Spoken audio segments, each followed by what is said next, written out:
Hello everyone and welcome to Quantum Universum.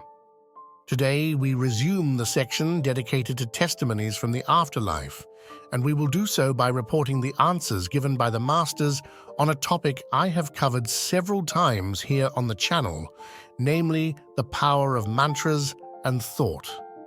But before we begin, make sure to subscribe to the channel and activate notifications so you don't miss upcoming videos on personal growth and spiritual well-being. Let's start. Question: about mantras and their powers. Answer: if you produce a very high note with a violin, you can manage to break a crystal object with that sound. So sound itself has a material effect. It also affects dead matter. We listen to music. Not only certain animals, but especially humans, are affected by it. Sound, therefore, has an effect not only on inert matter, but also on intelligent beings. If we were to look further, we would see other very important effects of sound. The mantra, which is a set of sounds, has an effect regardless of the thought that supports it. The simple syllable OM, said with certain inflections by the masters, produces effects on inert matter and on those who listen to it with their ears, just as music does. You know that some animals are almost hypnotized by repeated sound, and this is another effect of sound, independent of the thought that supports it. If we then superimpose an intentionality of thought, it is clear that the mantra becomes something very effective and very important. The proof of this comes from the teaching of the masters, who deliberately choose certain words, pronounce them deliberately in a certain way, with certain pauses, so that even those who do not know the language but simply listen to their lessons, without understanding anything of the meaning, would still be well influenced. It would be as if they heard beneficial music that calms them. The lessons given by the masters are all phonic mantras. Question: the magic of thought forms. Answer: sound produces vibrations in the environment where it is produced, and these vibrations can go beyond the environment and expand. A type of sounds connected to each other can produce resonances in ethereal matters, and for those who happen to be within the sphere of influence of these resonances, they can now cause relaxation, now irritation, now a sense of rest, now tiredness, and so on.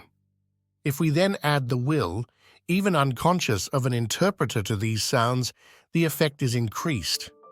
The same piece of music played by a mechanical instrument or by a pianist, even if unaware of the occult side of the matter, has a very different effect, a different efficacy. Then there are the effects of great repercussions due to conscious will, due to an increase in concentration, to an operation performed for that specific purpose. It may happen that to a sound, a master ties a certain thought form. The famous phrase, Om Mani Padme Hum, is effective in itself, but the concentration that the creator of a particular religion has placed is so great that this effectiveness is greatly increased by such concentration, so that the sound produces not only a resonance in ethereal matter, but also in the mental plane. That is, it produces a kind of conditioned reflex that, from the body of the one who produces or listens to it, reaches the mental plane and captures the thought forms that have been constituted during centuries of concentration and prayer operated on those sounds.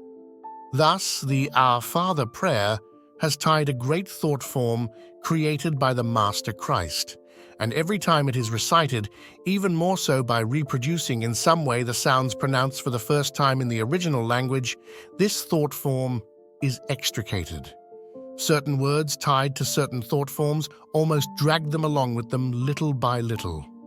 If you could see, whenever the word hatred is pronounced, how ethereal matter resonates, and how the matter of the mental plane resonates through the mental body of those who pronounce or listen to it.